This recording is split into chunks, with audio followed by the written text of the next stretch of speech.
if you're a wrestling fan, how could you not be a fan of Chris Benoit's work? With a headbutt directly to the heart. Chris was always very much a great father, very much about his family. People like to believe success protects you. We have more for you now on a developing story in Fayette County, the deaths of a pro wrestler and his family. Sometimes, the higher someone rises, the further they fall. And when they hit the ground, the impact doesn't just destroy them. It destroys everyone around them. It can't have happened because the person that I knew would not do this horrific thing. But I think this is going to be gigantic. This will affect. At this time, did the blows to the head Benoit received in the wrestling ring fundamentally change his brain? Chris Benoit was once celebrated as one of the most disciplined, respected wrestlers of his generation. Inside the ring, he was precision, control, brutality with purpose. Outside the ring, very few people truly knew who he was becoming. And by the summer of 2007, whatever balance once existed inside Chris Benoit was already gone. Because there were times we'd be having matches, and Chris would look at me, and I just see this blank stare, and he'd go, "What are we doing? What are we doing? What are we doing?" And a few times I thought he was just messing with me, but he couldn't remember anything. Chris Benoit was born in 1967 in Montreal, Canada, but his life truly began in Edmonton, a city where wrestling wasn't just entertainment, it was culture. From childhood, Chris didn't dream casually, he obsessed. Wrestling consumed him. At an age when most kids were still figuring themselves out, Chris was already shaping his body for punishment. By 12, he was lifting weights, chasing discipline, and training for a future that demanded pain. Now all I'm willing to say is that Chris Benoit was undoubtedly the hardest working man in professional wrestling. He idolized men who didn't just wrestle, they endured. Dynamite Kid, Bret Hart, performers known for realism, stiffness, and brutality. Chris didn't just admire them, he studied them. And when he eventually trained under Dynamite Kid himself, he absorbed more than technique. He absorbed a philosophy. Pain meant authenticity. Suffering meant respect. By 18, Chris stepped into the ring professionally. Stampede Wrestling was only the beginning. Japan followed, then Mexico, then Europe. Wherever wrestling was hardest, Chris went. Wherever bodies broke fastest, he thrived. By the time American promotions took notice, Chris Benoit was already carved from damage. In WCW and later WWE, his reputation became ironclad. He was the wrestler's wrestler. The man who never cut corners, the man who took chair shots to the head and never complained. You know, how he was in the ring, he was the best in-ring worker I've ever been in the ring with. He reminded me of me. I felt like I was wrestling my twin.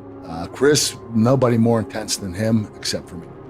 We brought it and we would stay on each other. And we had incredible chemistry where we were able to do finish trade-offs and submission trade-offs like nobody else. In 2004, he reached the summit, winning the World Heavyweight Championship on wrestling's biggest stage. The crowd saw triumph. What they didn't see was the cost. Away from the spotlight, Chris's personal life fractured quietly. His first marriage ended under the weight of his lifestyle and his temperament. Those close to him described two versions of Chris, the gentle professional and the volatile man whose moods could flip without warning. Yeah, he was very helpful to me, but at times he was weird, man. He was aggro, and he'd act violent at times, and I know these other guys saw this stuff. By the late 1990s, those around him had learned to walk carefully. His relationship with Nancy began in chaos, an affair disguised as storyline, reality blurring with performance until lives were permanently altered. Nancy left her husband, left wrestling, and rebuilt her world around Chris. They married, they had a son, Daniel. From the outside, it looked like stability had finally arrived. But stability was an illusion. Wrestling doesn't just punish the body, it erodes the mind. Chris's style was unforgiving. Diving headbutts, chair shots, repeated blows to the skull. Injuries went untreated, pain was ignored. Medical intervention was weakness, and over time, the damage accumulated silently. Loss accelerated everything. In 2005, Eddie Guerrero, Chris's closest friend, died suddenly. The impact on Chris was immediate and visible. Grief hollowed him out. I know that you're in a better place, and I know that you're looking down on me right now. And I want you to know that I love you. I miss you.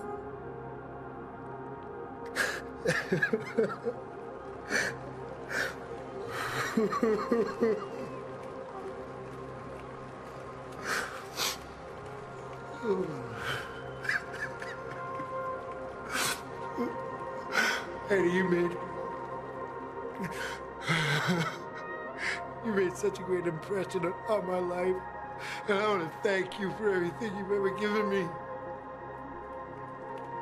I want to thank you from my heart and tell you that I love you and I'll never forget you. And now we'll see each other again. I love you, Eddie.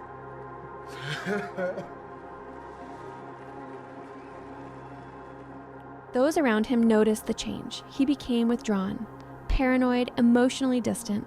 Something inside him fractured and it never healed. By 2007, the man people worked with barely resembled the one they used to know. His final match came and went without fanfare. No celebration, no closure. Just a man going through motions he no longer felt connected to. Then came the weekend. Chris missed appearances. He claimed illness in his family. His voice, when he spoke to coworkers, sounded wrong, flat, final. He told people he loved them, not casually, but deliberately, as if saying goodbye without using the word. In the early hours of Sunday morning, cryptic messages were sent from his phone. Messages about dogs, doors left open, an address included, almost as an instruction. They made no sense at the time. By the time they did, it was already too late.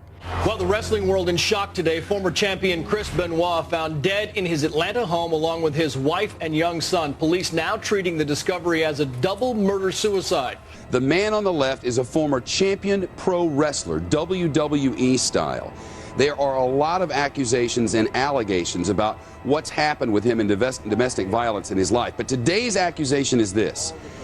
Family over the weekend. Authorities say Chris Benoit strangled his wife and suffocated his son, then hanged himself. Eyewitness News reporter Robert Olguin. Happier times back in 2004. Chris Benoit, his wife and son celebrating inside the ring. But inside his house over the weekend, authorities in Georgia say Benoit orchestrated a horrifying murder-suicide. It started Friday, when investigators say Benoit strangled his 43-year-old wife. When police entered the Benoit home, they weren't looking for a crime scene. They were looking for answers. Instead, they found silence. Nancy was dead, restrained, strangled, a Bible placed nearby. Daniel was dead, drugged, suffocated, another Bible beside him. Chris Benoit was found last, hanging in his home gym, alone. My wife and my children will not be watching Raw because I am going to do something that is unthinkable. I'm going to leave you with my anger. Sleep well. The deaths hadn't happened all at once. They unfolded over days, deliberate, isolated, controlled. There was no sign of forced entry, no intruder, no chaos, just a house where something had slowly, methodically gone wrong. That he murdered his wife, strangling her, then suffocated his own child in the child's bed, then at some point after went to his own weight room and hanged himself inside his home. Now there is a lot to go around this Benoit character. Police say there was a divorce in the works, there's domestic violence. The wrestling world collapsed under the revelation. A tribute became a scandal overnight. Chris Benoit's name was erased, his legacy buried, his matches quietly removed from history. But the question lingered, not what happened, but why. The answer wasn't rage, it wasn't steroids. Toxicology showed nothing that explained calculated violence spread across days. The truth was buried deeper, inside Chris Benoit's skull. After his death, doctors examined his brain. What they found shocked even seasoned specialists. Severe chronic traumatic encephalopathy, CTE, damage so extensive it mirrored the brain of an elderly Alzheimer's patient. Years of repeated trauma had rewired him. Judgment, empathy, emotional control, all compromised.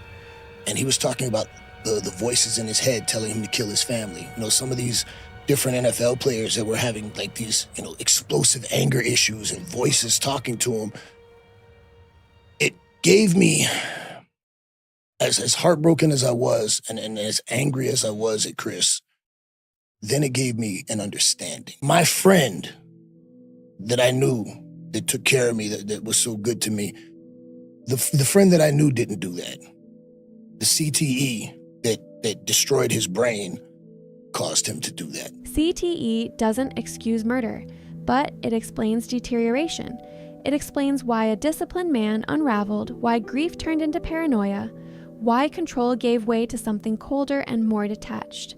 Still, explanations don't bring back the dead.